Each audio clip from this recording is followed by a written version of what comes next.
G'day everybody and welcome to the House of Mario, the South Australian Nintendo podcast that is backed by a 120 Power Star rating. I'm your host Drew Agnew and the doors to episode 285 are open.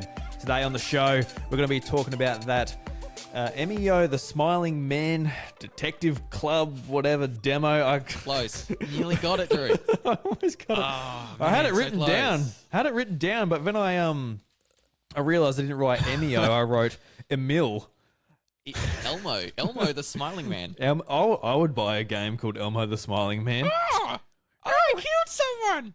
Hi, everybody. I killed somebody. So Elmo, don't admit to it. You've got to go to jail.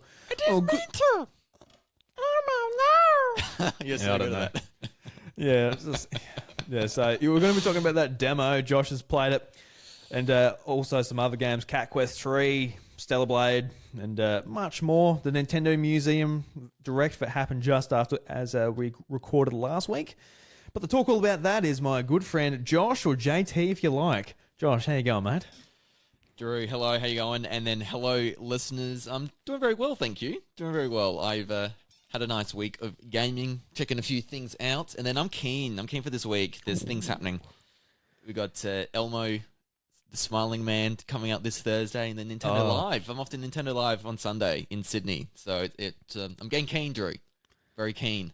God, you're keen. I can't good believe week. how keen you are. Getting impatient as well. Oh, God, I would be pretty impatient for this weekend if I was getting on a plane to Sydney, going to Nintendo Live, seeing what Nintendo Australia has put together to market their video games to The people form that are of- going to buy them anyway. Yeah, going to meet the former voice of Mario, Charles Martinet himself. Oh, the big old Nintendo ambassador, the ambassador of Nintendo. Yes. Yeah. What was Special- his official title? I think it's Nintendo ambassador, isn't it? He's kind of, Was it Mario ambassador? Something like that? something I like don't that. He's not the voice of Mario anymore. We know that. So he's holding the mantle in some other way, and I'm sure he's lapping it up. He loves it still. So yeah. Nintendo's looking after him at least. Yeah, and keep on the payroll. Good on him. Yeah, so Why not? I can't wait to hear what you think about Nintendo Live next week, Josh. It's going to be a lot of fun for you. You're going to be just having a good old time. Hopefully, you're going to be playing some fun games. Do they have Echoes of Wisdom and stuff there? Do you know if you can play demos? I don't think Like so. that? I Oh, haven't come on, seen them Nintendo. promote that. Yeah, I'm a little low-key disappointed if that's the case.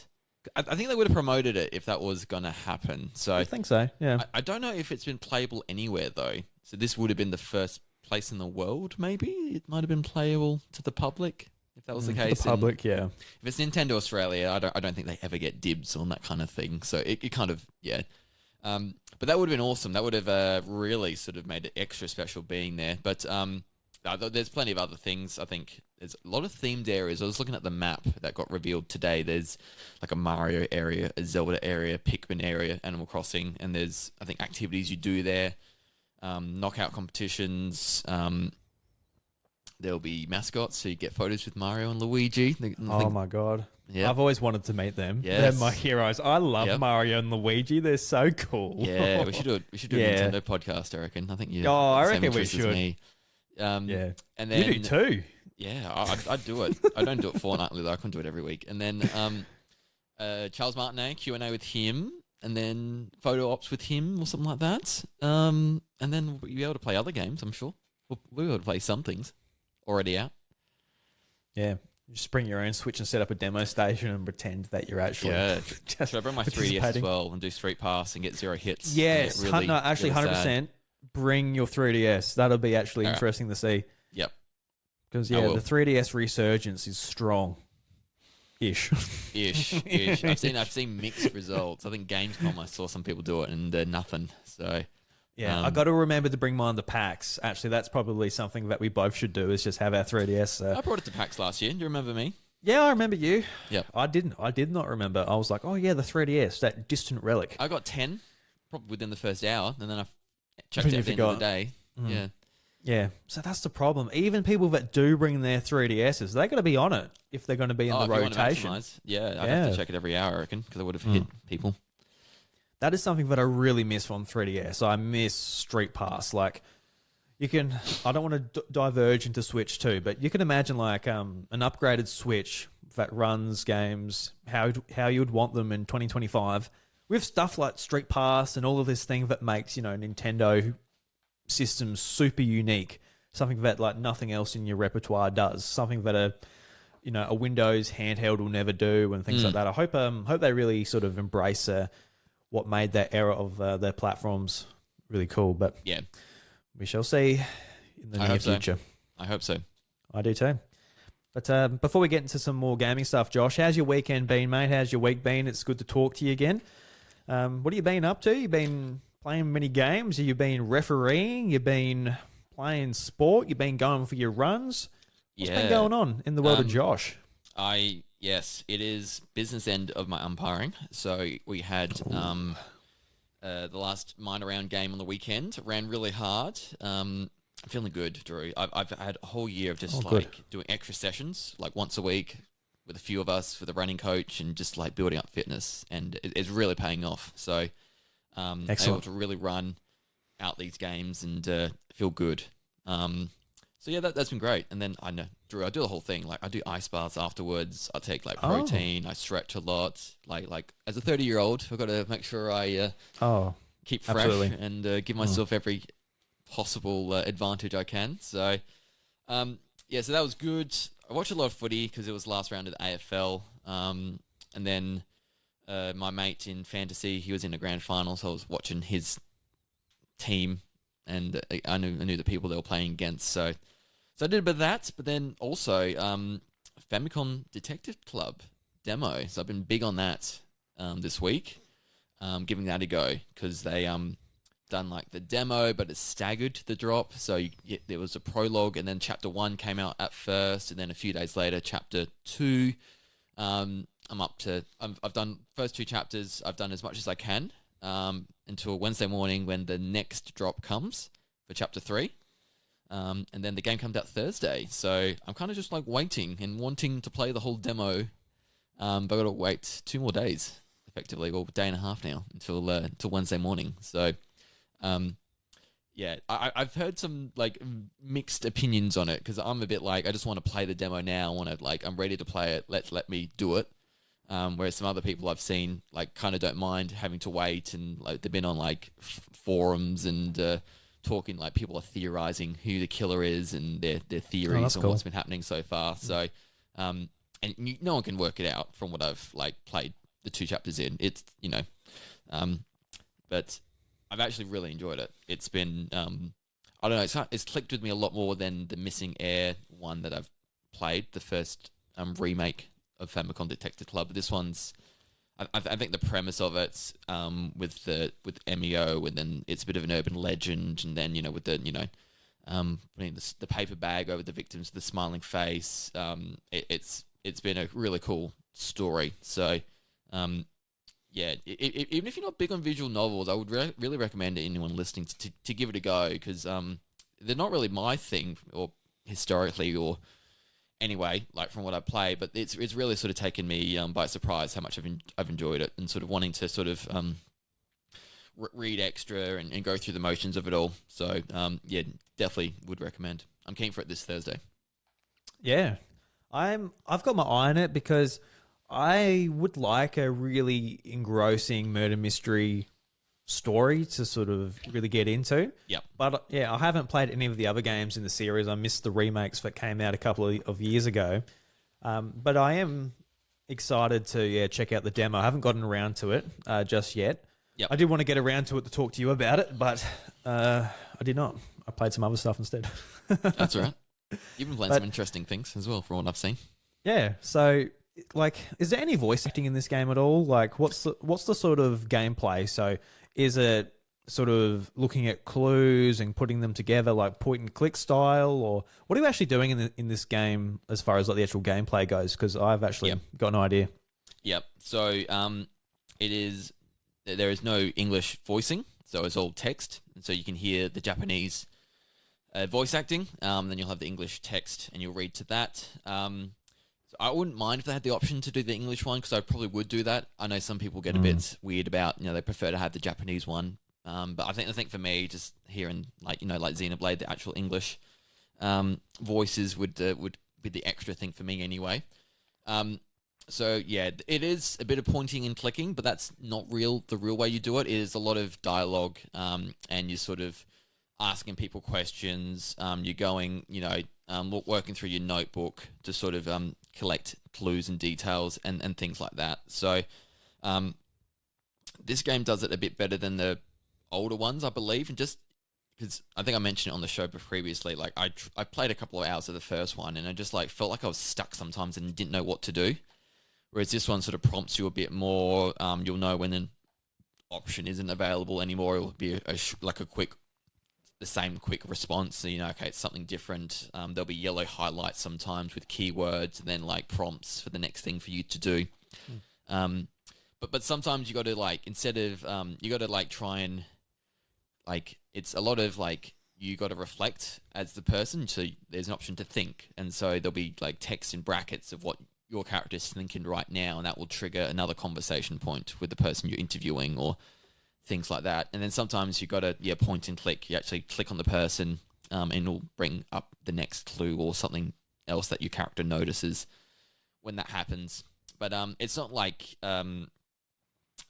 Monkey Island or something where you're just clicking things all the time and putting things into place. Like that. It's a bit more light touch and going through the dialogue text options. But yeah, like for what it is in terms of like, it's 2D visuals, but a little bit of like movement, not a lot of animation, but it looks beautiful, and the music's really great. Like I've really been taken aback by like how great the soundtrack is. So yeah, it's been like an actual pleasantly surprised really by the experience so far.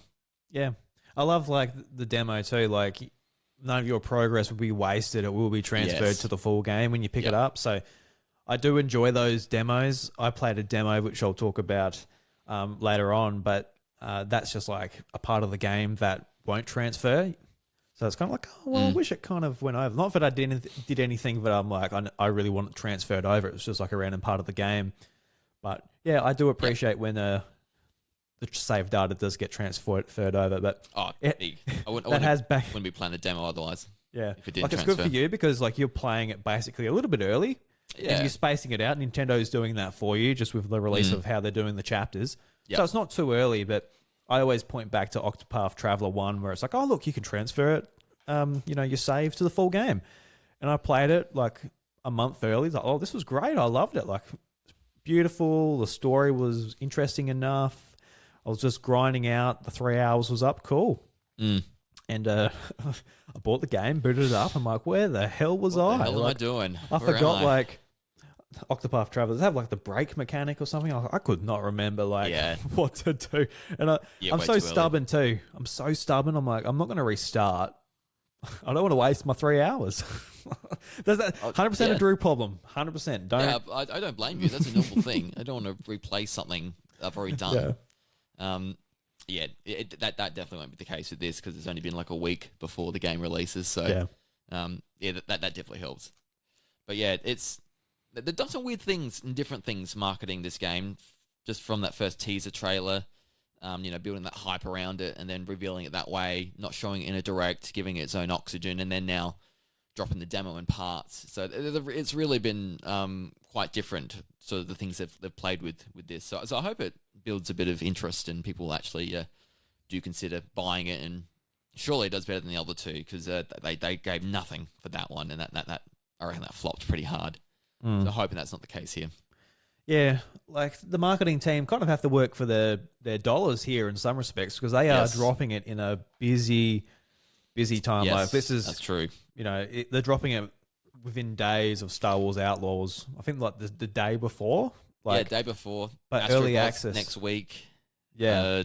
Echoes of Wisdom's not far away. A month from today. It's September is the start of a bloodbath as far as big releases go. So I don't know what their expectations are for this, but they are trying. They're like, all right, let's try and drum up some interest with what they initially done with the teasing of like Emio is coming, And then what they're doing with the demo, just giving a bit of a taste and trying to keep those beats, I guess, online on social media going as far as that. They're getting intrigue as far as what you said about people talking about it on Reddit and all of this. So, yeah, I think it's interesting seeing what they're doing with the game.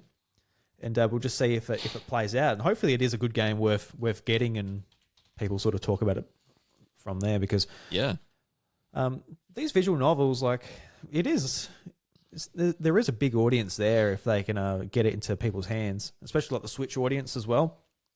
It's sort of taken on what was like the PlayStation Vita audience all the way back in 2012. That really sort of garnered a visual novel audience over there with like a lot of those games.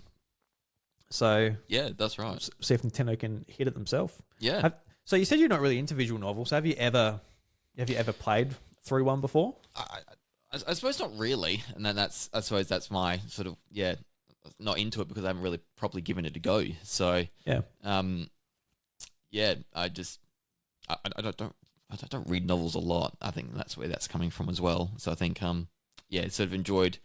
I enjoyed another code earlier this year because it's a similar kind of thing. You know, you're doing a lot of reading and talking to people, and a bit of puzzle solving and that, but it's not too different to what this is. So just a different gaming experience really that I haven't really properly given a go at. So yeah, just enjoying that as well.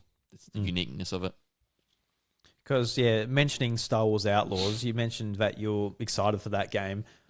Do you reckon you'll jump into that, or has this taken? Because like I said, it's pretty competitive. So you've been pretty excited to jump into this. This either means that you're not interested in very much coming out, or that this has really sort of captured your attention and all that. I think I've worked out I'm going to play Emio this week. Mm-hmm.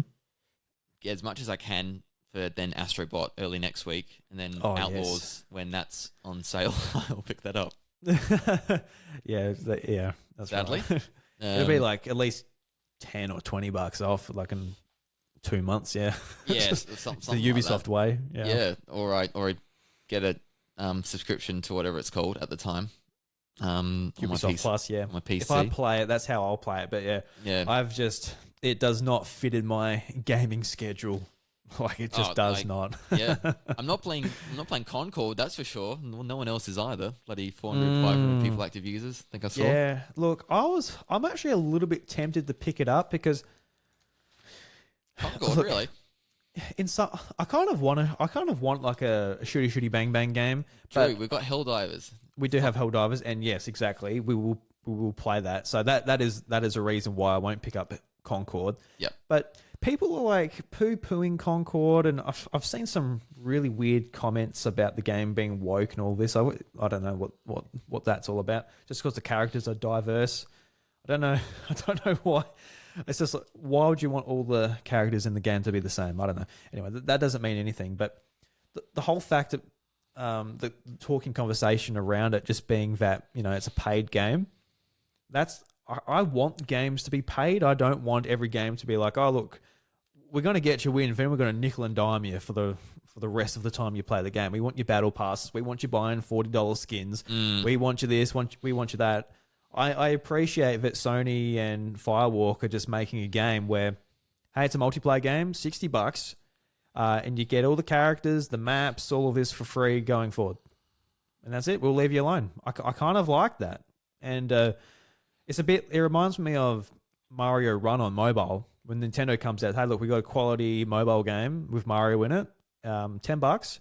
Everyone's like, fuck, I don't want to pay $10. Yeah. I'll happily pay $10. Oh, sorry, I'll happily pay like $1 every 2 days for just random shit in just random games. So much $10 just off the bat? I don't think so. And it just frustrates me because that's just the market. That's what people want. They want free to play, and just games to just nickel and dime them. But they're also the industry and the community and the gamers are the first people to complain when these companies are nickel and diming them and doing non sort of player first practices and things like that. but they're also the first to complain that it's not free to play and they have to pay for it. So I don't know. It's a very frustrating thing for me to see. So just how I feel about the games industry, I sort of want to point towards a multiplayer game and go, this is just a company and developer just giving you a game for a price and they'll support it. Yeah. I kind of want to support that in some ways. And I think Okay. I don't know. I don't. Yeah. It's not my type of game, so I don't really. I don't really have a desire to play it. You don't want people in the gaming industry to suffer. Well, I don't know. I just want to vote with my wallet in some ways, but no one else is voting with their wallet either. Like, the Steam concurrent players are just abysmal. It's like under 1,000 on launch day. It's like that is dead. She's dead. Like, will I be able to find a player when I'm playing in Australia? Like, the Americans are in bed. It's like, well, I've got no idea. Yeah. But anyway, that's a PlayStation podcast problem to talk about Concord. Interesting though.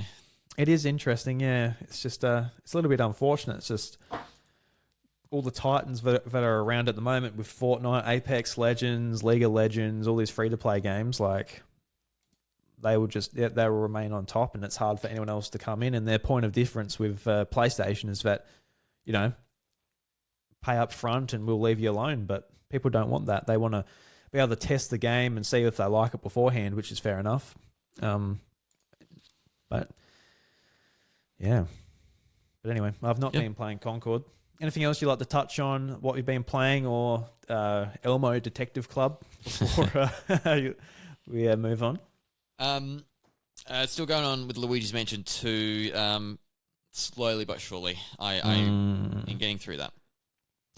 Yeah. See, I picked up the Switch the other day. I played through the last mission before the boss on the third mansion, and it was like pulling teeth, man. I'm like, I kind of hate it now. I'm so over it. I'm so over it. I don't know. Yep.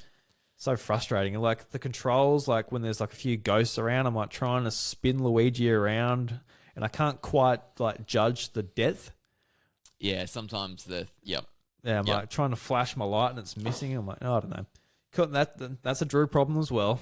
Get good at Luigi's Mansion 2. I don't know, whatever you need to say, but yeah, I don't know. I wasn't enjoying it, man. I'm like, I'm probably falling off like the same point I was the 3DS version, but yep. I'm worried now with all the stuff coming up that it's getting less and less oxygen in terms of my play time. That's always, I've got things on, so it's whenever I do play something, it is I've got to make sure it's something I want to play, and this is getting less and less time. So, it'll get to the stage where I'll probably get what I need to out of it, but I do want to finish it. So yeah, I'm up to the third world too. So yeah, I'll see how I go. Keep going. I'm enjoying it though. I'm enjoying it more and more as I play it. That World 2, I was really not enjoying that. I think I like the old Clockwork Tower, whatever it's called, better. See, I like it less. I don't know. I just don't know. It's just at the point of the game I'm at. I reckon we should encourage each other, Josh. We should start up a little support group here at the House of Mario, get some chairs around in the circle. But hello, my name's Drew. I'm not enjoying Luigi's Mansion 2 as much as I would like. So hello, Drew and Josh. Hello, everyone. So hello, Josh. Hi, everyone. I'm playing Luigi's Mansion 2, but I want to feel more out of it. Is it me or is it the game? What's the issue here? What's happening? Yeah. Well, let us know, audience. Is it our fault or is it the game's fault? It can't be. There's nothing in between that. It's got to be either the product or the player. It can't be our stage in life, our feelings, other circumstances. There's no outliers whatsoever in this circumstance. It's just if anyone's listening and this is your favorite Luigi's Mansion, I really want to hear from you. I really want to hear someone say this is their favorite Luigi's Mansion, because I've not met a person yet. I haven't either. No. Everyone's either like a There has GameCube to be one aficionado. person. In the whole world, there must be one person who thinks this is the best one, or it's their favorite. I'd love to get I'd love to hear from him. A 10-year-old who like got a Switch for like his birthday in June. Yeah. Yep. Got Luigi's Mansion 2 and Mario Odyssey, and he's like, the best this one. Luigi's Mansion 2 game rocks. I love it. Yeah. It might be my son Lucas's favourite Luigi's Mansion game, because it's the only one he's seen. He's never seen 3. I don't know if I'm going to count that. Don't count that. Don't count it. Don't get my little boy on the show. He's like, what's your favourite Luigi's Mansion, mate? And he goes, you're number 3 there, Josh. It's like, well, Lucas, you haven't seen number 3. It's like, well, It's a good it's a great choice. I was looking at the right Metacritic choice there. as well. I was looking at the Metacritic, and it's right at the highest. It's my favourite. So good. So good. But yeah. Yeah. So there you go. Let us know, audience. Let us know. Let us know, please. Someone's got to. Yep. Someone has to, surely. I'm going to jump into some games I've been playing, but beforehand, I want to do some housekeeping. You can check out my videos and the video version of this podcast on my YouTube channel, iDruby. No, it wasn't iDruby.com. I don't own that URL. YouTube.com/iDruby. And you can also check out those videos as an audio-only version on podcast feeds with the iDruby Gamescast. Check that out on your podcast feeds. Leave them both 5-star reviews. Very much appreciate it. And I just want to point out a video that's actually doing pretty well on my channel as well. It's got like almost 600 views, which is pretty cool. I've been getting a few comments on my video, The Downfall of Traditional Video Games Journalism. And I've been getting some comments about how they feel about, the downfall of Game Informer and, just how IGN and all this stuff's evolved over time. And yeah, it was a good, just having a little bit back and forth with a couple of people in the comments, which I've got no idea who they are, but I appreciate it. Also got some a really strange one. I got one saying oh, good, another anti-Xbox channel. Go play the Woke Concord. I'm like, look, it's been a couple of weeks since I posted that video. I cannot remember at all saying anything about Xbox. But I just replied to them being like, look, I bought a Series S and X on launch day, and I quite enjoy them. I don't know if I'm very anti-Xbox. I come onto my Nintendo podcast and I say how much I enjoy Game Pass and how it allows me to play lots of games that I'm either looking forward to or I've never heard of, and I play them through that way. Did they actually listen to any of your content? Because you're the most I love games no matter where they come from kind of gamer I know. It's they honestly have not listened or watched the they've just based the title on something and just made their judgment. I found that hilarious when I saw that when you posted that. But yeah, that's how I can laugh at it so easily, because I'm like, I've been playing a lot of games on Steam Deck. I'm a massive Nintendo fan. I love my PlayStation and Xbox. I really have no ill will towards a platform. That's why I find it so frustrating when I read comments like that aren't even directed at me. It's just what my Twitter algorithm likes to throw at me, being it's just the dumbest stuff. Especially over good engagement, Drew. So that's I guess so. Take that. Yeah. No, if it's a comment on my video, just come and harass me. Yeah. put it in the algorithm, I guess. I don't know. Yeah. But yeah, Josh, also housekeeping for your podcast, Nintendvania, had an episode last week, and you'll be would you be? Yes, you will be recording this weekend. So, what do you got in store? Yes. So latest one was talking about the biggest Nintendo bucket list game. So I asked a whole bunch of people in our Discord what their the biggest game they'd never played that's Nintendo or made from Nintendo. So had a really good bunch of varied answers. A lot of people hadn't played a few of the games I loved, which I was it makes sense. There's a lot of them are niche, smaller ones. Metroid and Pikmin. Metroid, Pikmin's, Earthbounds, the weird ones I like. So yeah, we went over all of them, and then went over a big list at the end of the highest selling games, and tried to go down the list to see one that I hadn't played, and got to 33, 34, which I was pretty happy with in terms of biggest selling games, Wii Sports, Mario Kart 8 Deluxe. You play all them. Got to 34. Hadn't played Skyward Sword before, HD on the Switch, so that was the first one. Yeah. So, do you have any desire to play it? Skyward Sword. I do. Especially the Switch remake, because they've fixed the controls, and it looks beautiful. And I think the controls are the big thing, which I think they've pretty well fixed. So I'll get to it one day. I'd love to properly give that one a go. So that was a great episode. I had Chris from Nintendo Ninja News. It was great having him on.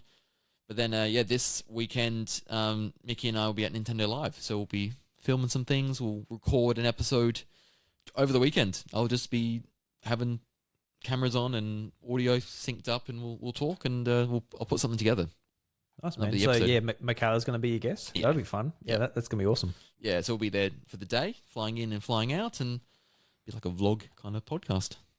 Vlogcast, look out. Vlogcast. Yeah, look at that. Coming Look- live from Nintendovania, Josh and Michaela's Vlogcast. Nintendo Live. Nintendo at Nintendo Live on Sunday.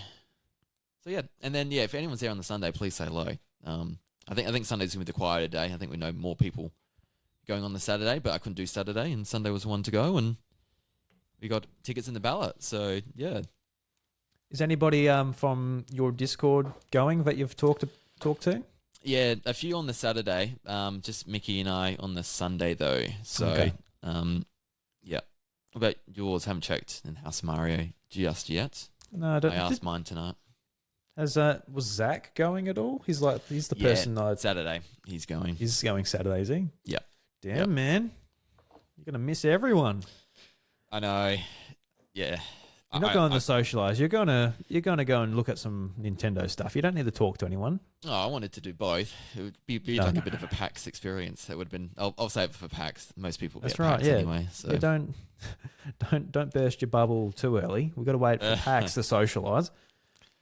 No, Nintendo I enjoy- Live is just Nintendo. You're on mission to go on. I'll say hi to all the Nintendo staff. Get chummy with them again. That'd be good. Make some connections, you know.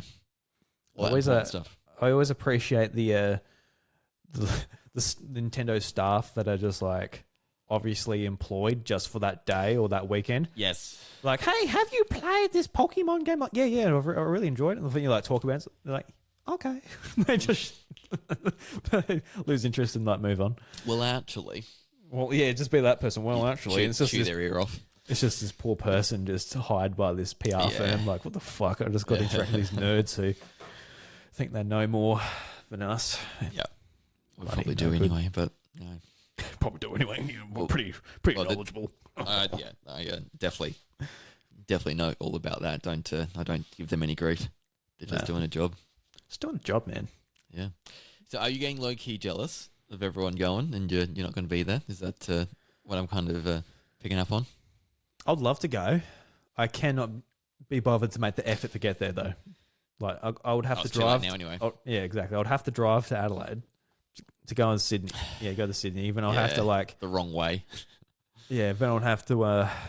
Obviously, Chantel be alone with like both the kids for the weekend or whatever. Yeah, it's just You got Not PAX, worth it. so I think I've thankful you got that one. I've burnt most of my currency going to PAX, if not Yes. more Yep. than what I have. So No. we'll save Yeah, it for fair. then. Yep. And if you're going to choose one, that's the one to choose. That's the one to choose. Absolutely. All right. I want to talk about some games. Been playing a few over the last week. Finally finished Cat Quest 3. And I love Yeah, nice. Cat Quest. I've now finished the trilogy this year. Started off with Cat Quest 1, I don't know, 2 months ago, whatever it was. Loved it. Played it in like one sitting. It's like a 5-hour, 6-hour game. Played through it. Really enjoyed it.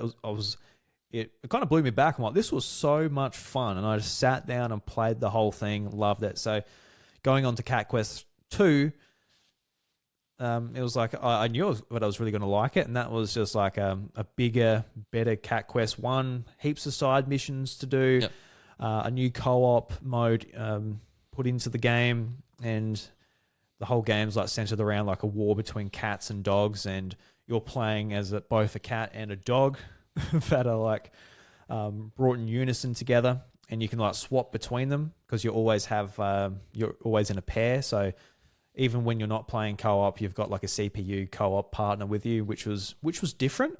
I enjoyed that aspect, but I also liked just being alone. Like, you know, when I play these games, I like exploring and doing stuff by myself.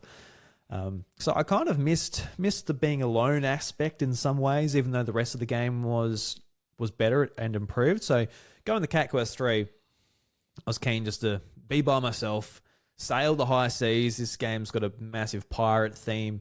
You've got a ship. You can sail around all these islands and stuff. It's a relatively small map, but it's dense. There's side quests and all the stuff to do.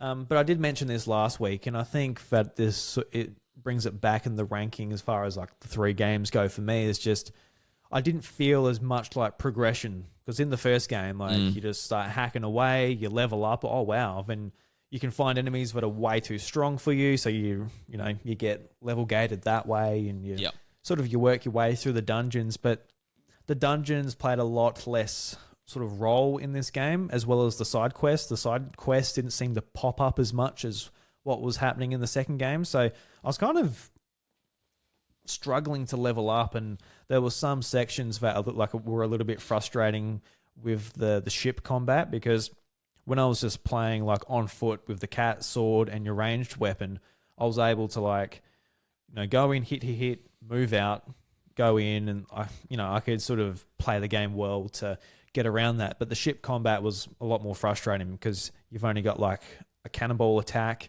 and there's some perks you can put onto your ship as well that you unlock throughout the world as you find them. And there's like a dash where you can dash through them and do damage.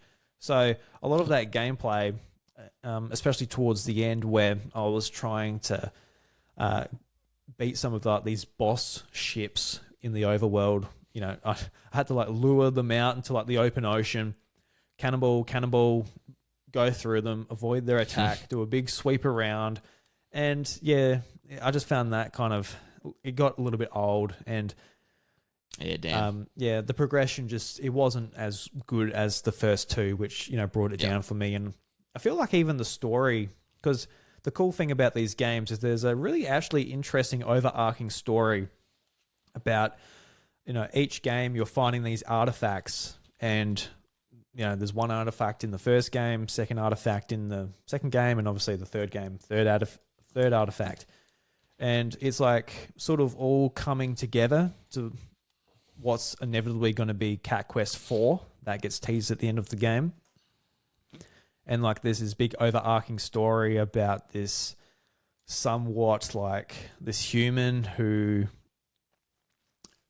I better not spoil it, I guess, but yeah, there's a really cool overarching story. So I would encourage people to play the games in order. There's no rush to jump to Cat Quest 3 just because it's the newest, hottest and greatest thing.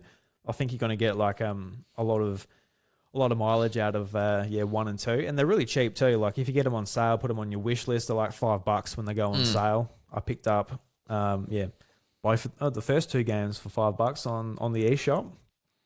And they're on sale a lot, so this one will eventually be the same, I imagine.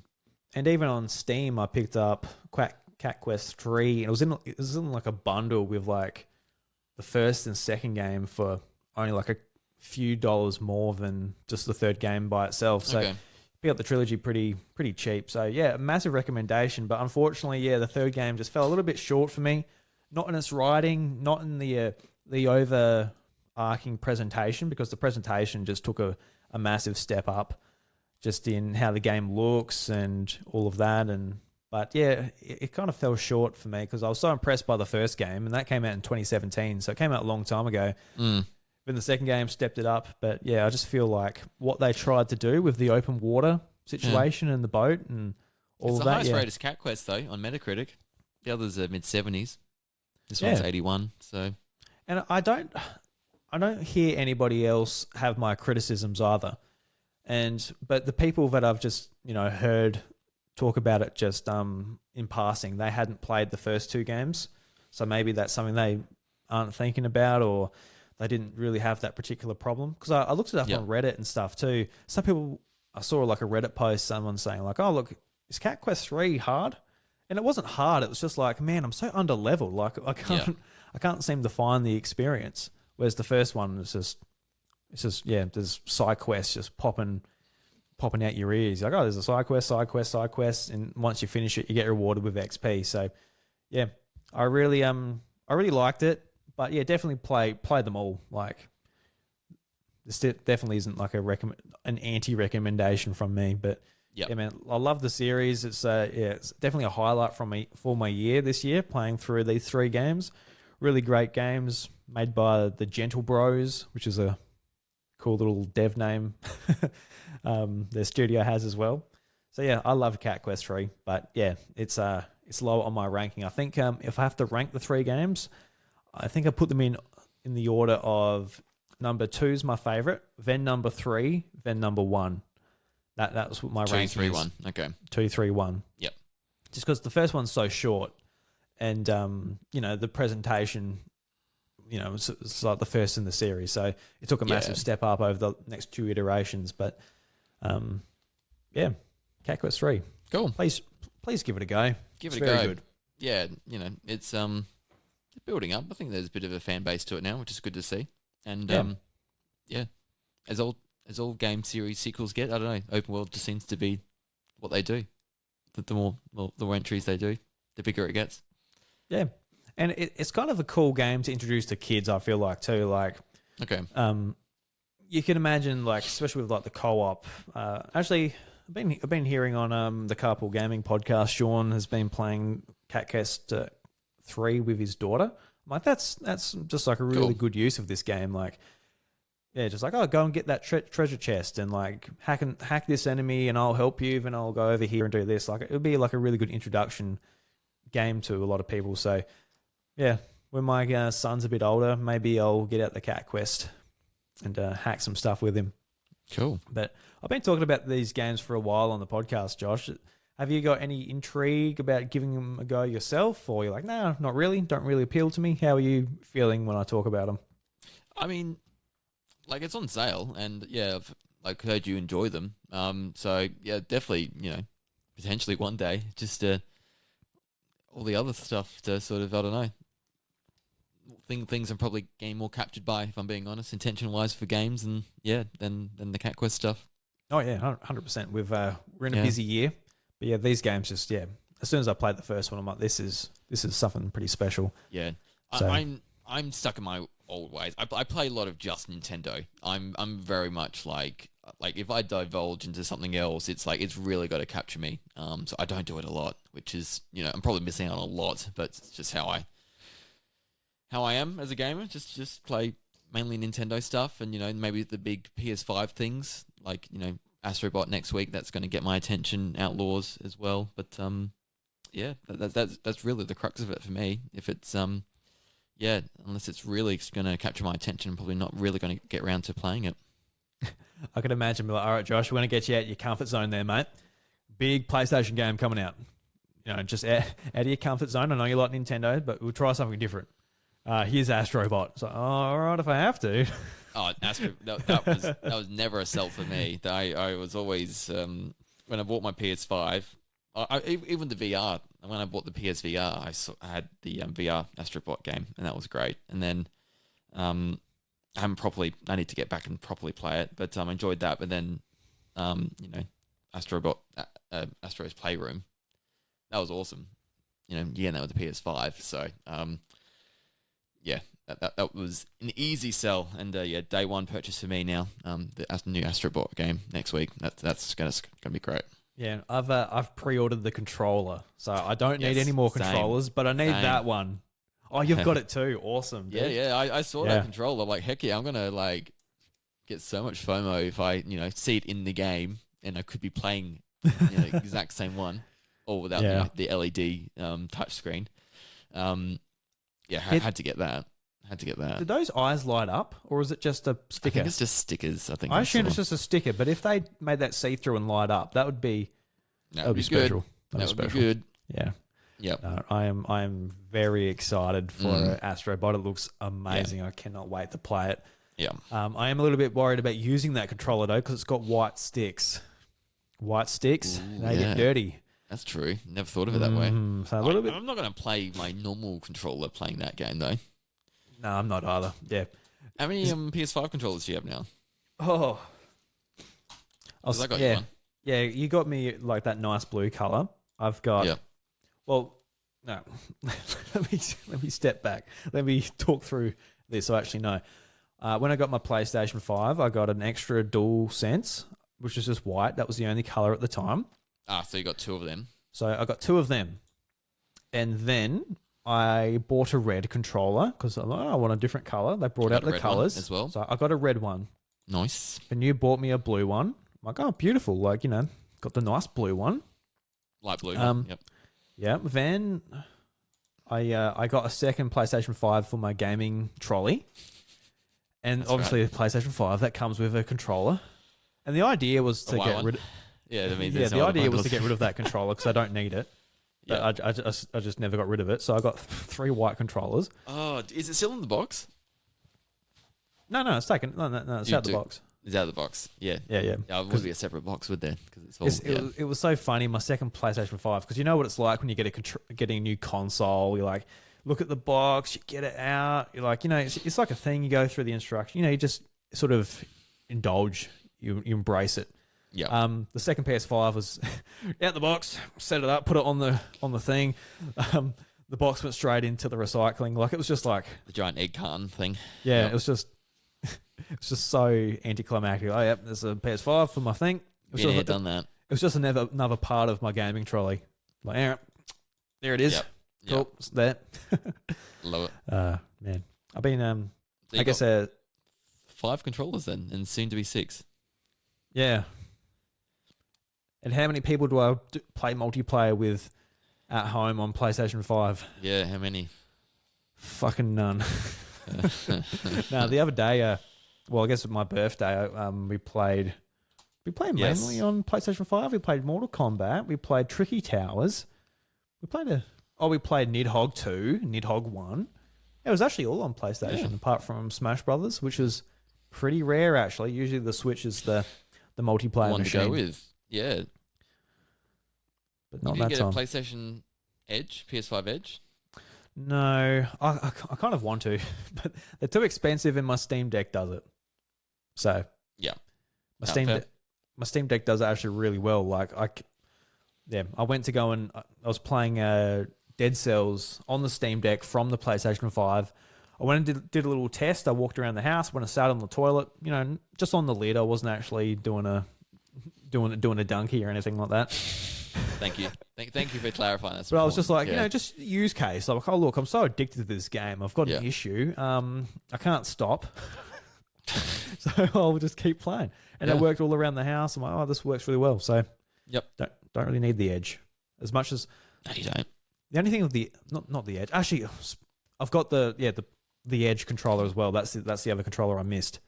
So I've got that Pro controller pretty much for the PS5, which are... That's what I asked. The actual Edge, PS5 Edge. Oh, sorry, I was thinking of Portal. So Yeah. I'm on a completely different... I'm on Mars, mate, and you're on Earth. Sorry about that. Yep. Yeah. So, yes, I do have the Edge. So you have going back to 5 minutes ago. I do have the Edge. You'll have 7 PS5 controllers next week. Yeah, well... Yep. Need at least 7. What about if... what about if people want to play 8-player FIFA? Just come around and Is you that play... possible on the PS5? Can you play up to 8 I player think local? it is. It was on PS4. Really? That's a question for Google, mate. That's not a question for old Drew boy. I can't say I've ever done that, but I'm pretty sure on PS3 and PS4, that's the thing you can do. But don't quote me on that. But speaking of PlayStation, let's move on to the other game I've been playing. I've been playing I was sort of looking around because I finished Cat Quest 3. I knew I had 2 weeks between now and when Astrobot comes out. That's the next big game, comes out on the 8th of September. I'm like, all right, I can fit in a couple of things. Like, I can fit in like one big thing, like play it over 2 weeks or something like that. And I was just flipping around the Switch, flipping around the Steam Deck, flipping around the PS5. And I've got a big list of games that have come out this year that I haven't gotten to or finished yet. And this isn't even on the list, but it was downloaded on the PlayStation that I was meaning to get to. It was the Tales of Kanzara Zao. And I'm like, all right. Well, I was sort of like, Layla was on my chest at the time, had the PS5 controller. I'm like, oh, well, time to jump into this, I guess. I'll play this. I'm kind of in the mood for something action, not really turn-based at the time of clicking into it. So off I went. And, man, this game was so much fun.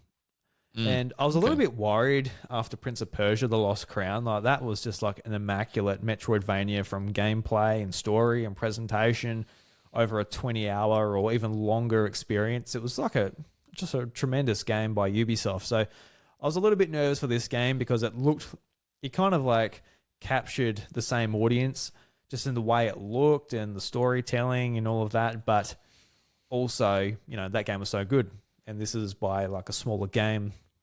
A smaller studio. So It's like, will they be able to match it? And honestly, they were very close, very close. Like there was like no downtime in this game, and that's the best thing I can say about it. Is just that there's no fat on the game. It's all just good as far as like, the gameplay goes, the story, the voice acting, the actual map and map design, the exploration, the collectibles especially.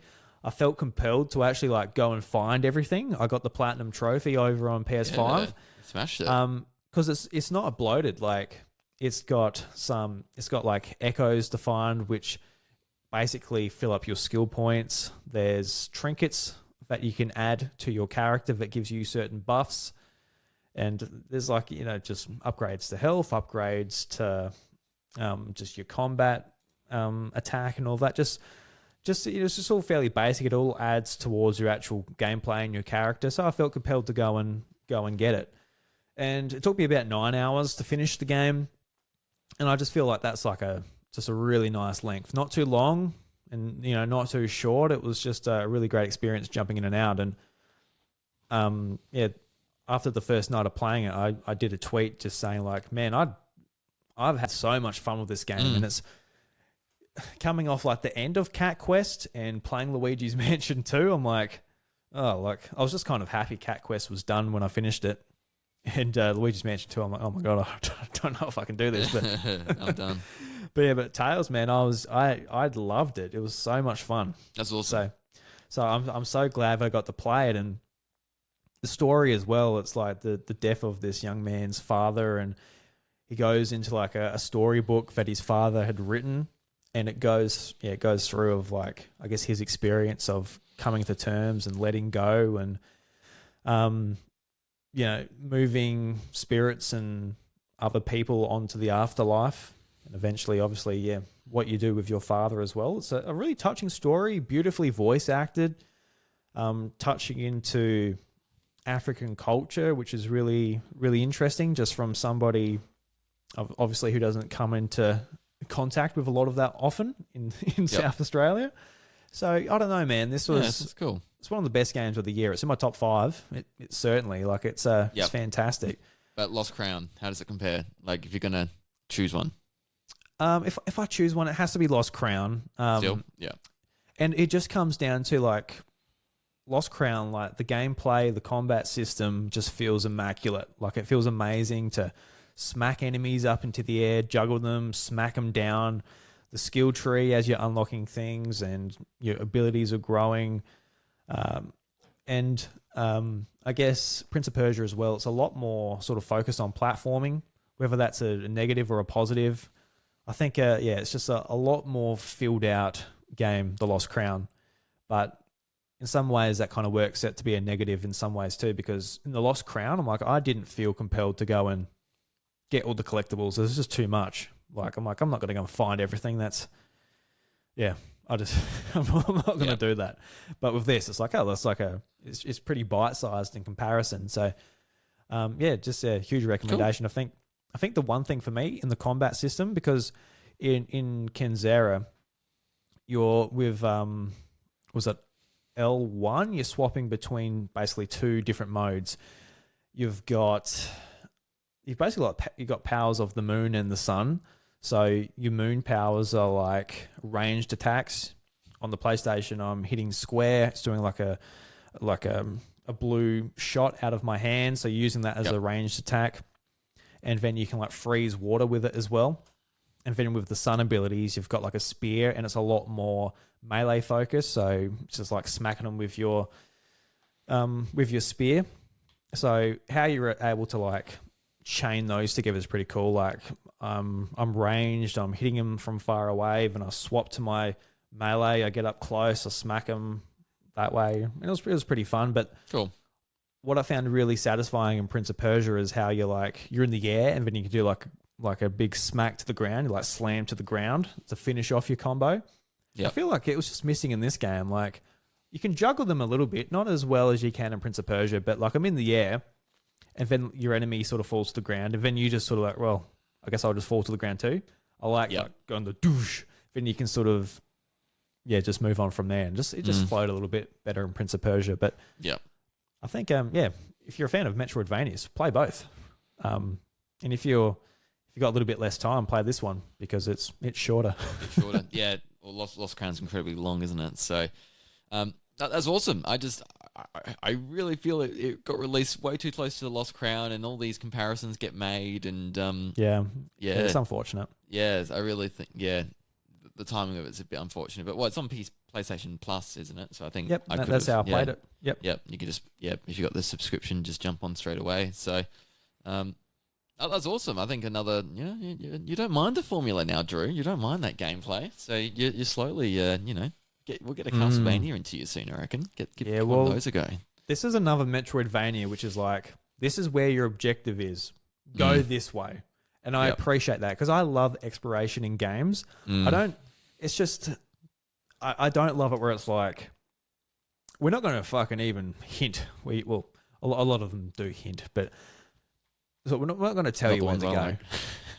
Yeah, that's right. It's like, I cannot stand wasting my time. Yeah. And just looking around, like, if there's, don't know, I might just need to give some of these games a better chance. Like, you don't have to tell me where I'm going, but I at least need to be achieving something. I need to be coming across the side quest, coming across characters, just doing something. Because when it comes to the Metroid games, where it's just like, I am just walking around.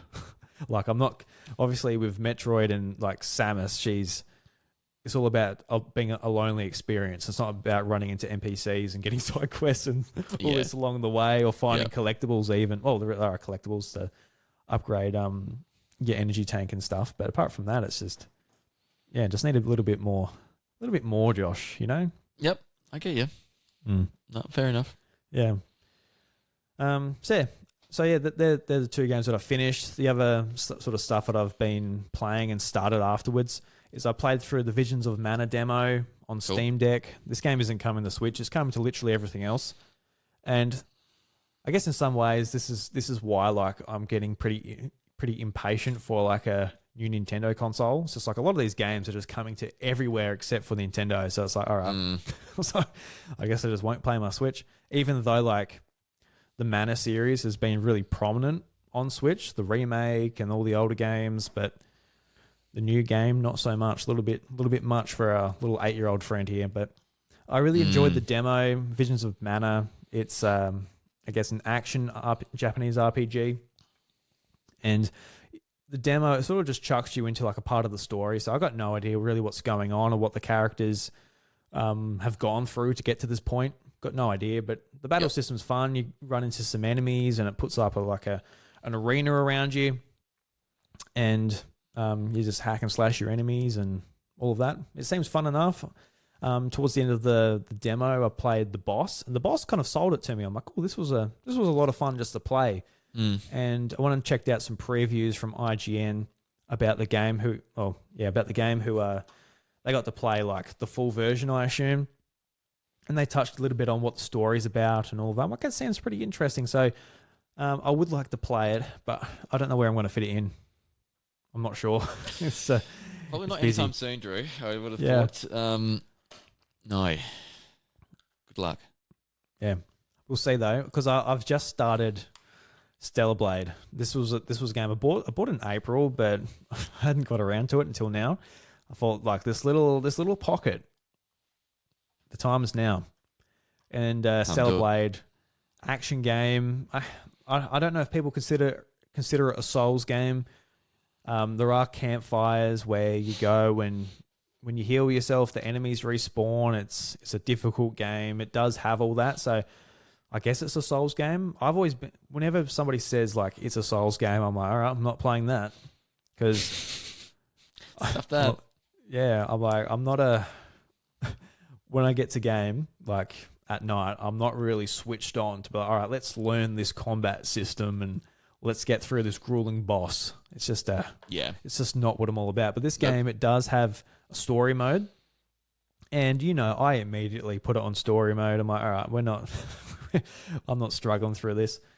And even on story mode with like some assists, I haven't died to an enemy or a boss. But at the same time, I'm not very good at it. I would imagine if I'm playing on normal, I would be shit out of luck. Like, this game is like a lot of Souls games. It's all about parrying. So knowing when to like block and let go. So then you stagger your enemy, and then that's when you get your shots in. And I'm just so bad at parrying. And I think that's why I'm not very good at Super Smash Bros. Ultimate, because they brought in that like parrying mechanic with the shields, where if you like let go at the right time, I always forget to do that. Yeah, so like I'm just no good at it. Like that mechanic has not been something that's been brought in under my wing, something I haven't learnt. So yeah, my Smash skills have gone down a lot just because Sakurai decided that was a good idea. Thanks, Sakurai, Yeah, mate. thanks, Sakurai. Thanks, Sakurai. Exactly. Idiot. You Really, I take that back. You stupid man. You stupid wonderful man. I can't insult him. No, I respect that man way too much. Way too much. Sakurai, he's a nice man. Correct. He's got a good gaming setup. He got like a custom little shelf and everything. Yes. Crazy. I miss those Smash Bros. Trailers and seeing the inside of his house during COVID. I miss the Smash Bros. Trailers and seeing his house. Yes. Yeah. Yeah. Yeah, well, he does his videos still. You can still check him out. That's check true. out his house. He's got a whole YouTube channel dedicated to videos inside that house. Yes. I didn't realize they had actual other bits of his house. Would have thought they'd go back into the studio. There you go. Crazy. Anyway, what was it talking about? Stellar Blade.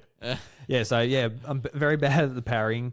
But I really enjoy like the whole aesthetic of Stellar Blade. It's just it's kind of a cool story. I'm trying to piece together what's going on, but basically Earth got messed up by some being. There's exosuits that humans wear, and it gives them essentially super strength, super powers. Don't know. I don't really know what's going on, but it seems cool enough. Yeah. It's happening so far. I've played for 3 hours. Yeah. Like, how cool. It's Cool. flashy. It looks cool. I'm on story mode. I'm enjoying it. Don't know. Hopefully that ride continues. I hope I don't struggle with it on story mode. But yeah, the parrying, man, I'm just so bad at it. I really am. Keep at it, or just don't bother and try and get through the game without it. That's the thing. You can't. These games, it's so vital to being able to do it. So yes, but yeah, I'm enjoying it. Continuing to play it, as well as Persona 3 Reload. Really enjoying that as well. Just another game where I'm like, I've worked out the battle system, but all the mechanics around it, like I guess like fusing personas and just getting the stats to where you need them to be, where you need to spend your time, because this game's all about, I guess strengthening your social links with people, and that affects your stats of certain personas. And I looked at like tips you need to know before you play Persona 3 Reload. Yes. Then there's like, you need to have a certain persona, essentially a type, and then there's like certain social links with that type as well. And then if you've got both of those types, the social link will advance more quickly. I'm like, okay. So I got no idea like what type this persona is and what their type. Like I got no idea. Like I'm sort of like, it's like so casual. I'm just like a high schooler after school, just deciding who to hang out with. But there's like the underlying stat implications and everything to go along with it. I'm like, I don't know, but I'm enjoying that as well. That's a fun Steam Deck game to play on the down low, which is pretty cool. Yeah, nice. But, I want to try and get it finished before what's it called? Metaphor Refantasio comes out, which is another Atlas game made by the Persona 5 crew over there. So I would like to give that a go. It's basically Persona, but in medieval times, which is kind of cool. Kind of can they give that a go? I assume that's going to be a very good game. So, is that a new thing from Atlas, or is that a bit of a series? Is that? No, brand new game. Yeah, brand new series. Yeah. Okay. Interesting. So yeah, I'd like to give that a go, but there's no way I can overlap 3 and that game. There's no way. Too thin, man. Too thin. Yeah. I also want to get 3 done, because if I don't get it done this year, where as somebody who wants to make videos and all of this around like game of the year and stuff, it's going to be a lot harder to have a game that long and that big in, say, next year, where it won't count towards that type of thing. I know that's a first world content creator problem, I guess, but it's the reality of how I can use my time. So I'll try and make it work this year. But we shall see. So yeah, that's what I've been playing. Hope I didn't ramble on too long. But No, it's a whole different bunch. You're yeah. How are you finding it with the kids, I suppose, now? Or the babies, trying to manage game time with it all. not Seems too like you're doing bad. right. Yeah, not too bad. It's just each week's different. Sometimes it's easier, sometimes it's harder.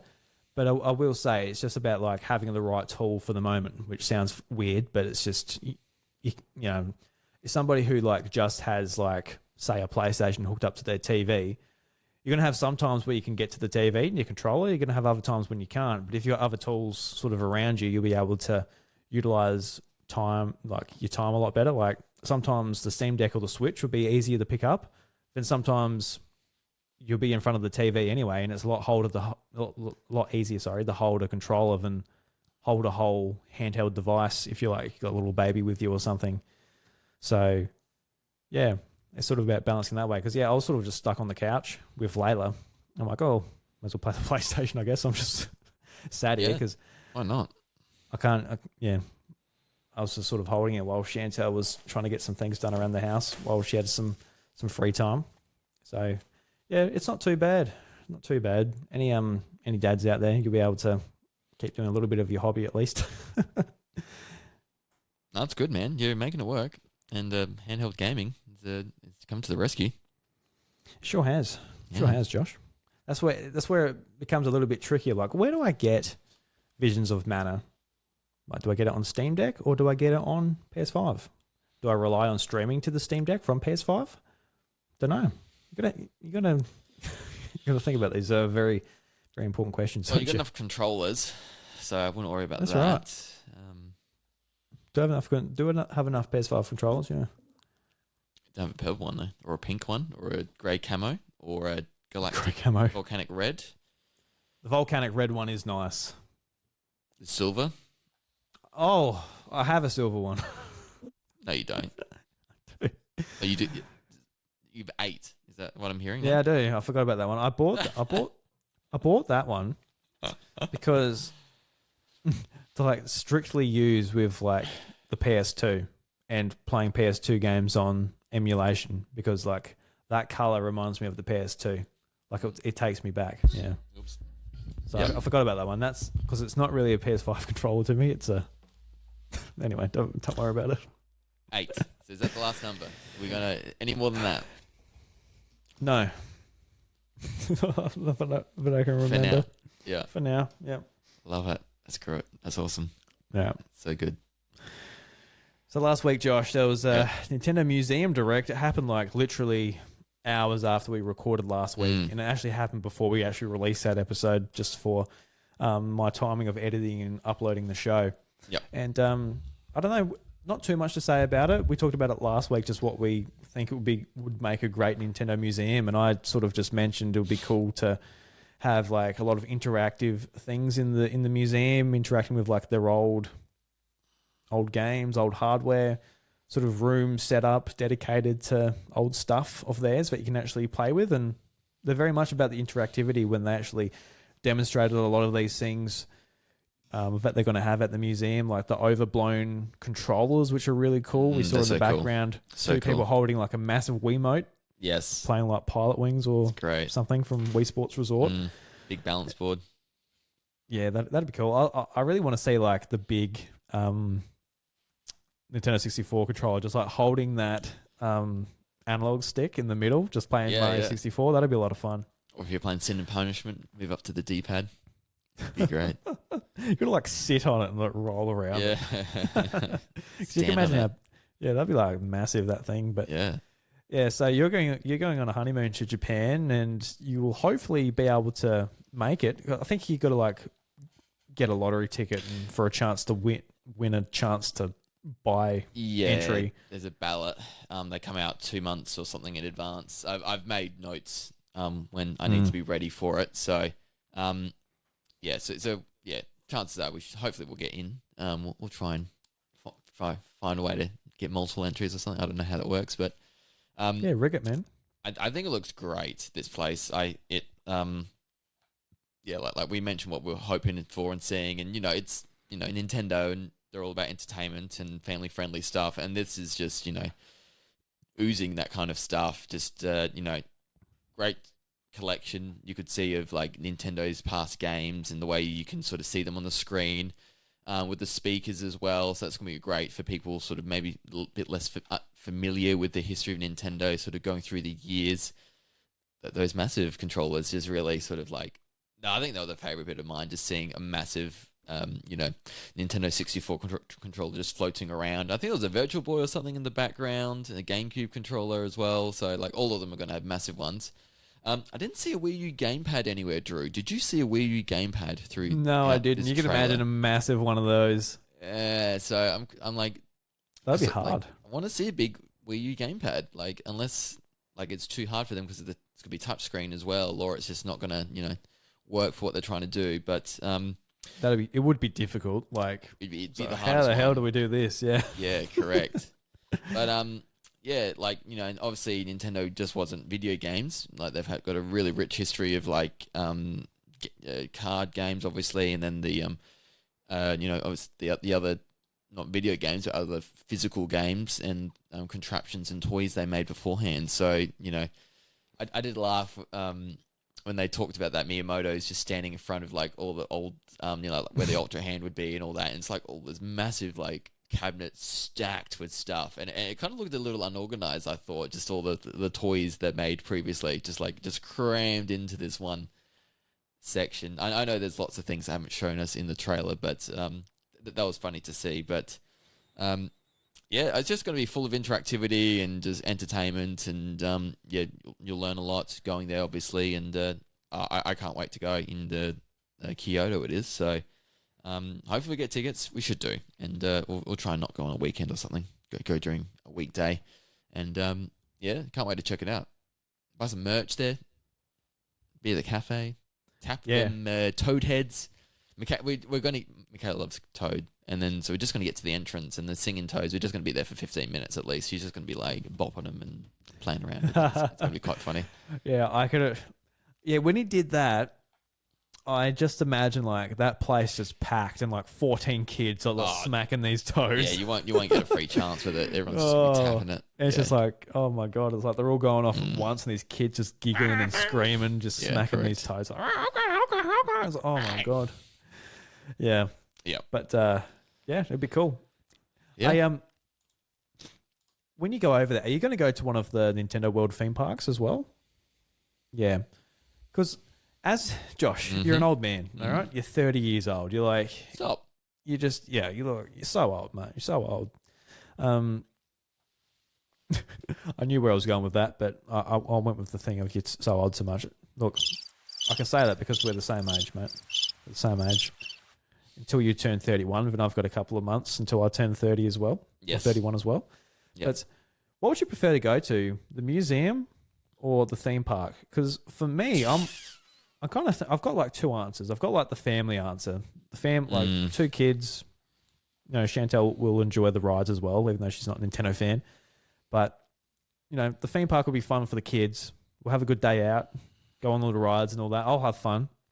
But honestly, just like this, just the answer just for me, I just want to go walk around, hands behind my back, look at the cabinets. Oh, look, that's cool. Look at all those Game Boy Advance SPs. That's like all the colors. That's pretty cool.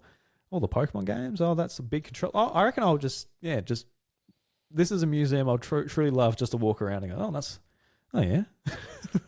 Yeah. So, yeah. Don't make me choose because I'm doing both regardless. You don't have to choose. But you do now. Like Universal Studios will have the Donkey Kong area by the time we're there too, unless they delay it. But I doubt that's going to happen. I love roller coasters. I really like that. I know there's no real roller coaster in the Nintendo one. There might be one for the DK one. I'm not sure. Surely there's a big Donkey Kong roller coaster. That'd be cool. Yeah. I think it would be the Universal still because of the DK. I think the DK is going to be enough for me to like draw me over. But I'm totally with you. I totally get like I'd spend all day at that museum and I'd be so happy and just looking through things and the history and discovering things I didn't know because there's so much to Nintendo that we don't know, even if you're big fans of the company and what they've made. So yeah, I just maybe it would be the museum. I don't know, Drew. I like them. I like the fact that I'll be able to go to both. Now I'm gonna have a really good time. Yeah, I didn't have the Donkey Kong area in my mind when I thought about it. Okay. If it was just no Donkey Kong, I think I would choose the museum. Yeah, because like the Mario world looks pretty cool, but it's all very like kids under 10. You know, it's very slow, very what I mean. I've heard It's it's not like small, and I've tried not to look too much into it, but I've just over time I've just sort of seen things, and yeah, I can't wait to see it. But yeah, I've just like kind of tempered expectations, not expecting don't expect it to be a huge amazing thing. It's not like Disney World or anything like that. Yeah, that kind of stuff. Not that I can make a comparison. Have you been to Disney World? No. No. I will though, in Tokyo. Well, you're going to that too. Bloody hell. We're going to all of it, man. Jeez. Ghibli Park, Studio Ghibli stuff. Yeah. Yep.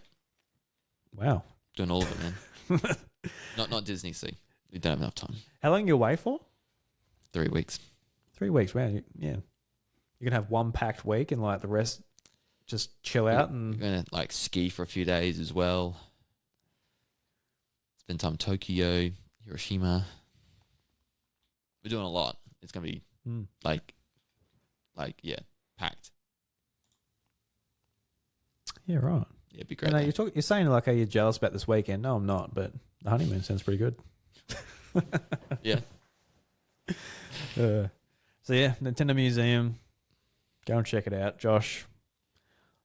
You're just my correspondent for every event going on. I'm a dad at home now. I'll report you back. You go to around the House world, of tell me Mario. about it. Yeah, I'll have a video recording, and we'll discuss it later. I have to get you to record a video, just like you're my correspondent. It's like, yeah, Andrew, I'm here in the middle of Tokyo, reporting live. Like the weatherman. Yeah,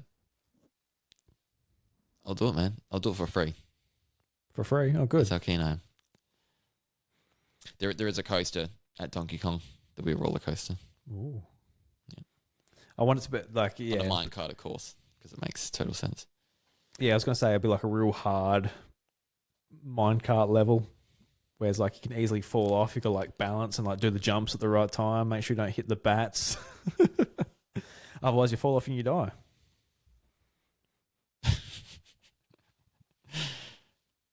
No. No. Oh, well, I'm there anyway. Yeah, no, we can't have you fall off. We need you, mate. The world Thank needs you. Thanks. Thanks. All right. Let's move on to some questions before we wrap up the show. Got a couple of questions. I just quickly put in our Discord for some questions. Got a couple of questions from Compi and Wacko Jacko. First one from Compi. And I see that he actually put a clarification, so I'm just going to read like the whole thing. I haven't had time to go through it. So I hope I don't embarrass Compi here.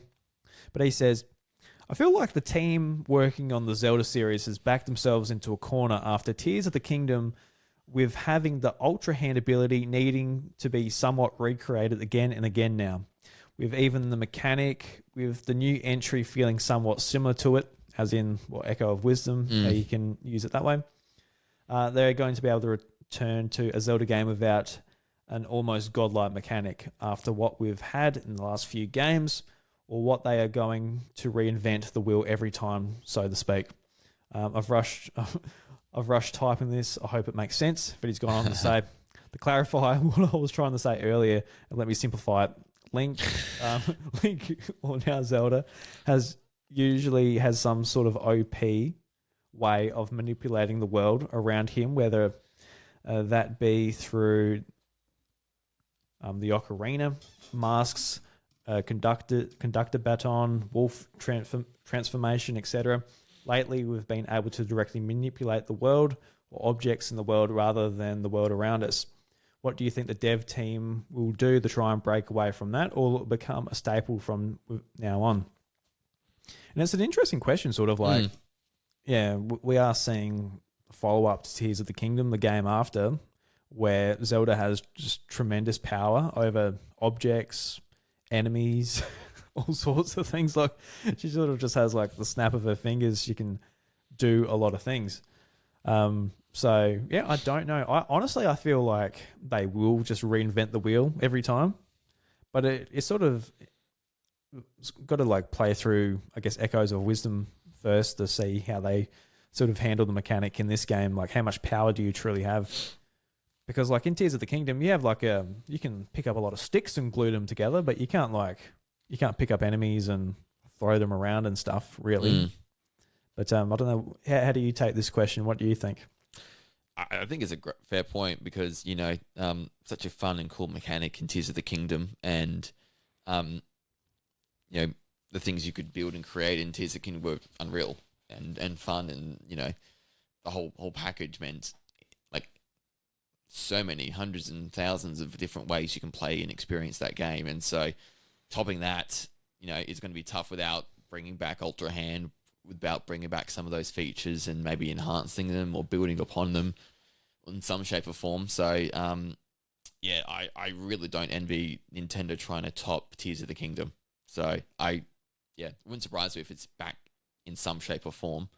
Set in a different Hyrule, maybe some different characters, but, those sorts of abilities built on, plus some stuff maybe, or they're really, really going a different direction. I can't think of anything, though, at the time. But, I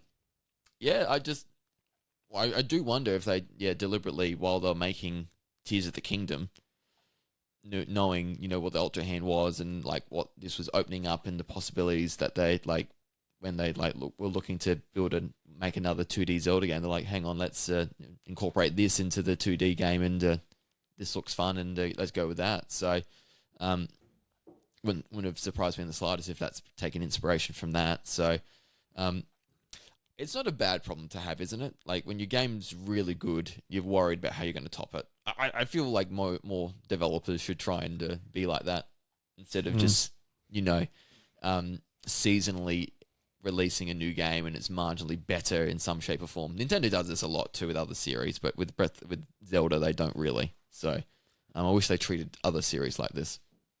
Yeah, for sure. And like Breath of the Wild, you can point to certain things like just like how they handled dungeons and stuff in Breath of the Wild. You can point to that, like, oh look, you can make like the all of that. I want to call them Ultra Beasts. What am I thinking of? What do I want to call the Divine Beasts? Divine Beasts. Yes, thank you. I just had like Ultra Beasts like Pokemon in my mind for whatever reason. Yeah. But you point to them, and like, oh look, you can make them a little bit better and a little bit less samey. But apart from that, that's a pretty immaculate game. Like, it sort of transformed the way a lot of people feel about open world games, and don't point people towards stuff, let them find it organically, all of that. And they came out, years later, and they topped it with Tears of the Kingdom. So I guess, man, like they were able to do it. Like, so how they top this? Well, no, they did.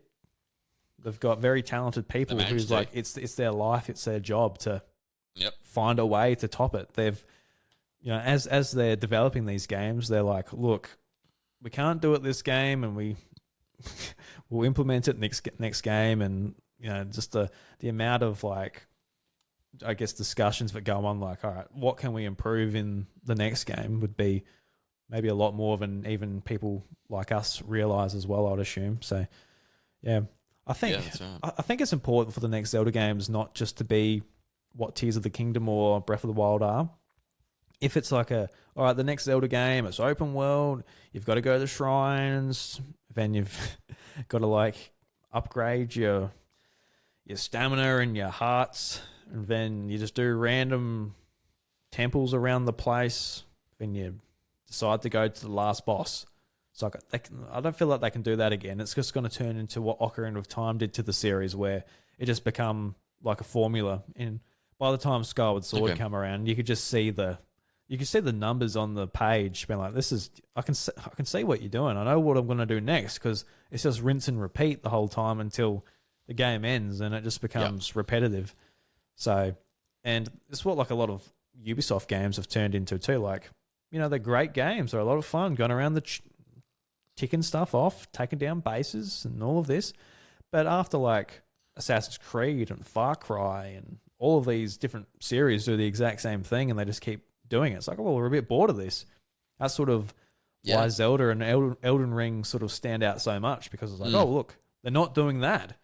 So that's right. So different. Yeah, so Zelda needs to continually evolve and keep people on their toes. So it's not just like, oh, look, I can't wait for the next Zelda game because I just want to go and grind shrines. It's like, well, let's do something else. Let's have another way of, I guess, progressing the character and moving you along. But what that is up to them. They've obviously proven they're very good at it. So yeah, it won't be for 10 years. 10? Yeah, who knows? Just chuck a, yeah. It's already been a year. I'm sure they've already started, but yeah, well, it was 6 years, wasn't it, between Breath of the Wild and Tears of the Kingdom? So maybe 8 years. So 7 more years. 2031. You know, you say that, but think about it, how long it took for Tears of the Kingdom, and Tears of the Kingdom already had like the base of Hyrule done. Obviously, they did the sky, they did the underground, and there's a bunch of other stuff, but they had like the ground ready in the characters and a few of the models. They'll plan it to be a Switch successor late entry for the system. Yeah. They'll want to make sure the successor lasts that long at least, but yeah, crazy. Or it'll be the start of the next system if the Switch successor flops a bit. I just had a crazy thought. What about if the Switch 2's been pushed back seemingly this much? Because like they're doing the math like, all right, Tears of the Kingdom comes out 2023. I don't know. Look, we need at least 7 years from then to get to the next Zelda game. Yeah, yeah. It's like, well, we're going to miss a system like by like a year, because like say Switch 2, they're sort of gauging that it will be successful, like they're hoping that it will be. Like we're gonna miss that system. Yeah. If we don't, you want to think there's a 3D Zelda on each, at least one per system. Yeah. At a minimum. Because like really, Wii U missed the Zelda game. Yes. I mean, it got it in the end, but yeah. It missed it. It did. Yeah, because yeah, who knows? Yep. That's why it's been delayed, purely for the Zelda team to have another year or so up its sleeve. Development times as well, but yeah, I think, obviously wanting to maximize what they've got currently, and that's a good thing in terms of sales and revenue. Whole bunch of reasons. Yeah. So yeah, I think we will get new gameplay mechanics, but it won't be all this godlike stuff. But for now, it's the era we're in, baby. Link can move shit with his mind. It's pretty good. It's pretty fun. Cool. Pretty cool stuff. Yeah. Next question from Wacko Jacko. It seems to be aimed at me, but I'll give my answer, and then I'll be able to, throw it towards you as well. But okay. Wacko Jacko said, you spoke about how Scarlet and Violet really left a bad taste in your mouth. With Legends ZA coming out soon, do you think that it will light the flame you once had for Pokemon? Or what would it take for Game Freak to make you feel like you did when you first played Emerald?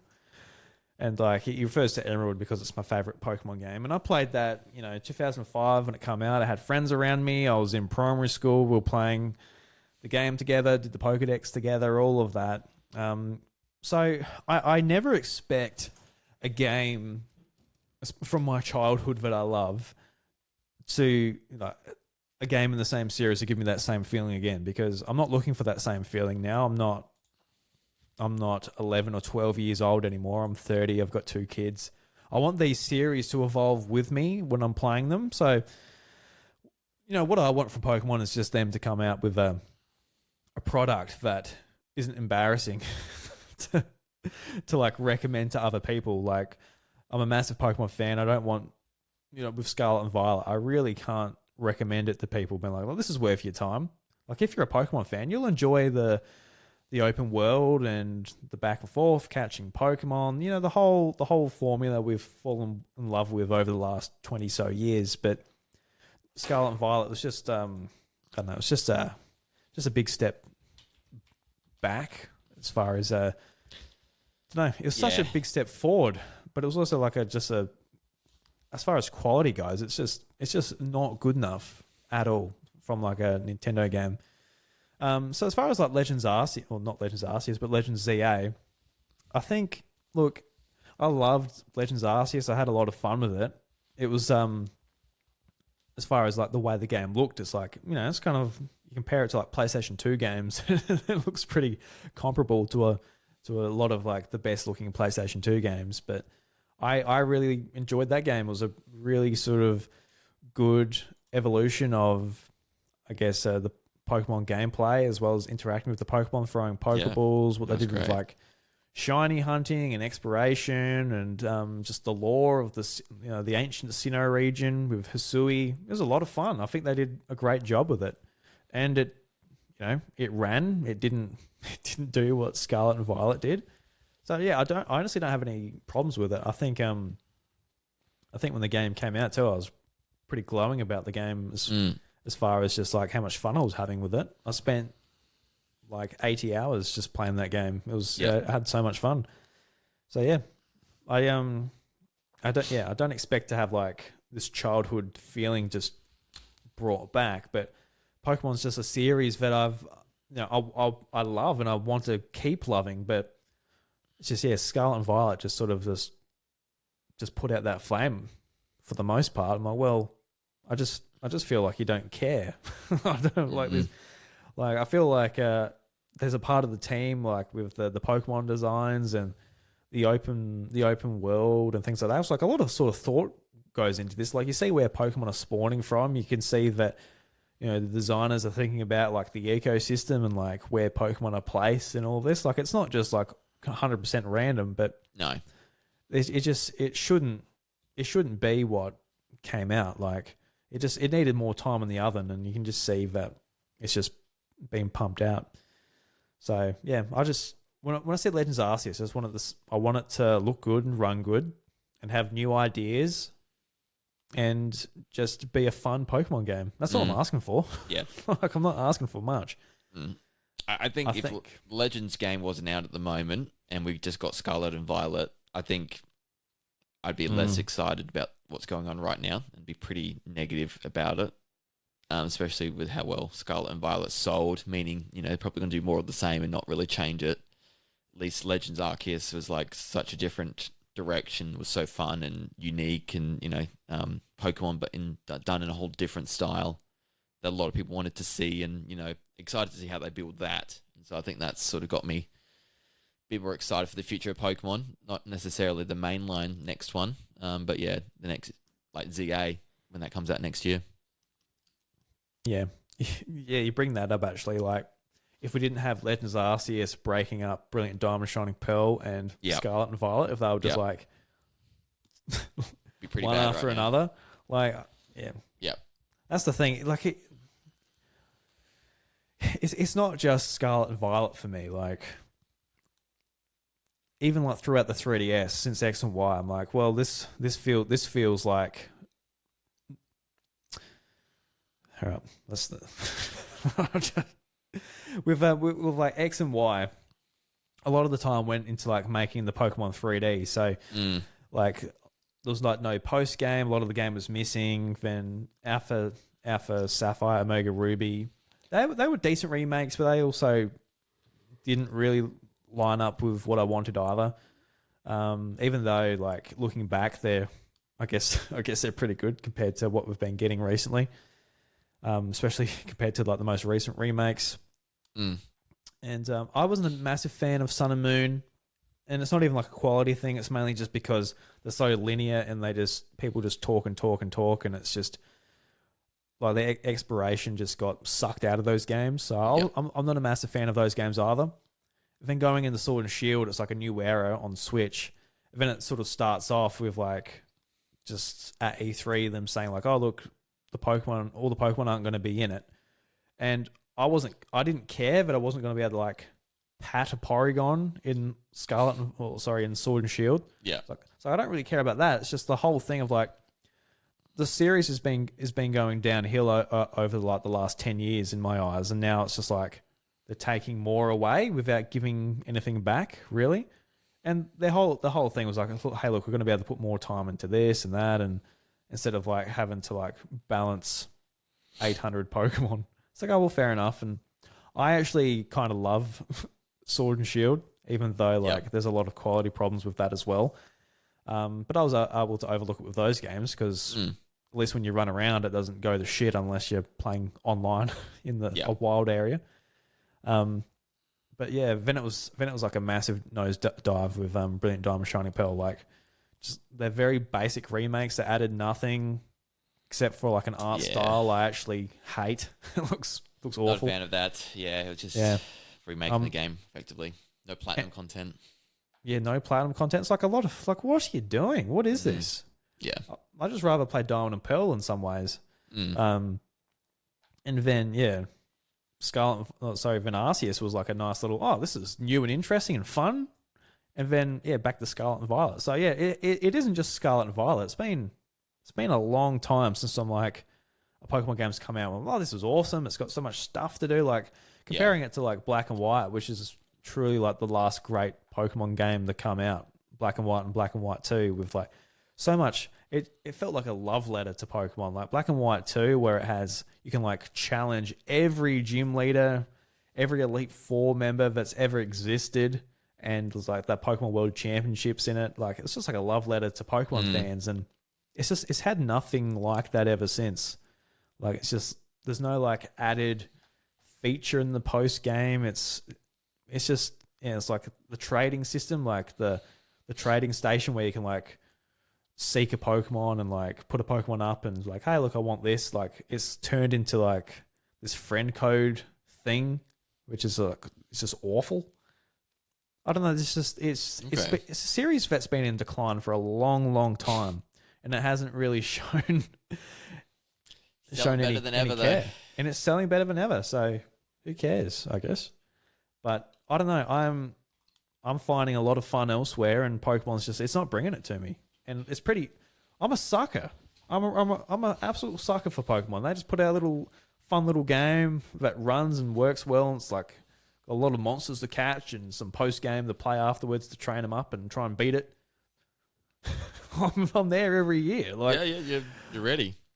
With was it Heart Gold Soul Silver? I think when that came out, I'm like, wait a minute, Pokemon game has been coming out every year for like the last 5 years. I'm like, I'm all about this actually. I can play a Pokemon game every year, 100%. But yeah, when it got to the point where Game Freak obviously couldn't really keep up with the I guess the yearly release, that's when it's like, all right, just don't. I don't know. It's there's so much. Yeah, they could be doing better, and for other reasons they don't. And you can just hope that the next one's better and they fix it. I think there's a little bit of hope. I think they acknowledged that they heard the issues going on. At least with Scarlet and Violet. I don't know about the remakes or anything. I don't think they really commented on that, but there was an acknowledgement of it. Yeah, it's going to be. Nintendo are exactly happy with it either.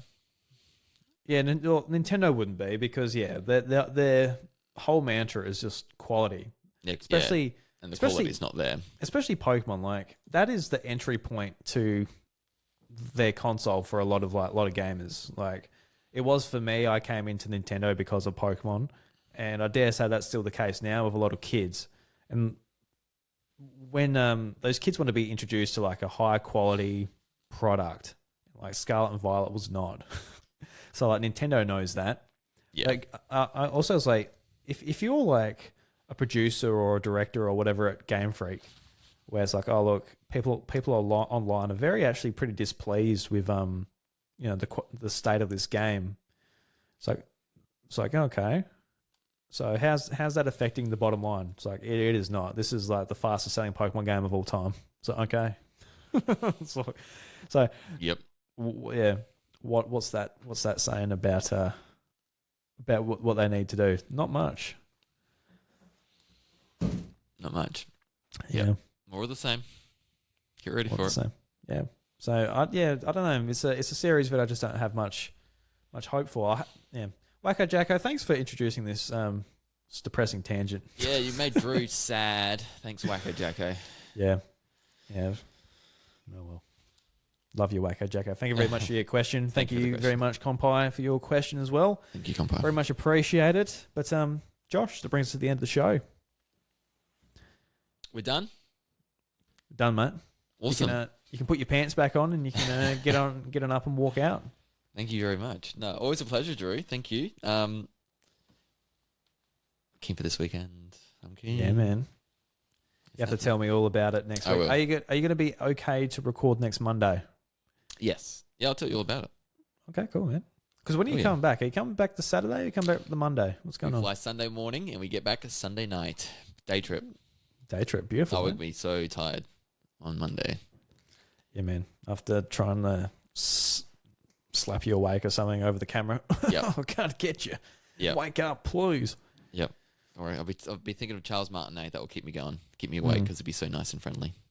See, that's something I'd actually really want to watch, and they are actually live streaming that. So I'm like, cool. Yes. It works for me. I can put some AirPods in and get the screaming baby out my ears and listen to some Charles Martinet ask a question. I'll try and slip your name in, or the House of Mario. I don't know. slip my name in. How are you going to slip my name into a Charles Martinet question? It's yes, totally not natural, is it?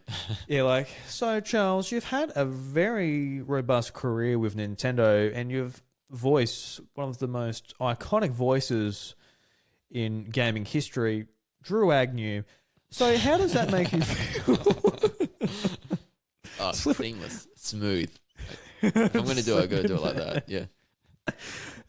Just slip in your friends' names, and if you ever get like a... Yeah, like you've been Mario for so long, like you've done all these games, and what I would call like the House of Mario. That's a great name for a podcast. Someone should do that if someone's thinking of a name for a podcast. But anyway, my question. My question. I just went on a 5-second tangent there. Yes. Oh dear. I'll work. I got a few days to think about it. Please do. Slip it in there. Yeah. All right, everybody. Thank you very much for listening to the House of Mario, episode 285. Remember, 5-star reviews on that Apple Podcasts and Spotify. It really helps out the show. Go and check out Nintenvania as well, Josh's Nintendo podcast, where he has a new guest every fortnight. And also, I'm going to sneak this in here. Go and check out the iDruby Gaming Cast or Gamescast. Do it, everyone. Over on podcast services. Appreciate the 5 stars there too. But until next week, guys, where we'll hear about Josh's adventures at Nintendo Live in Sydney. Doors are closed. I'll catch you later.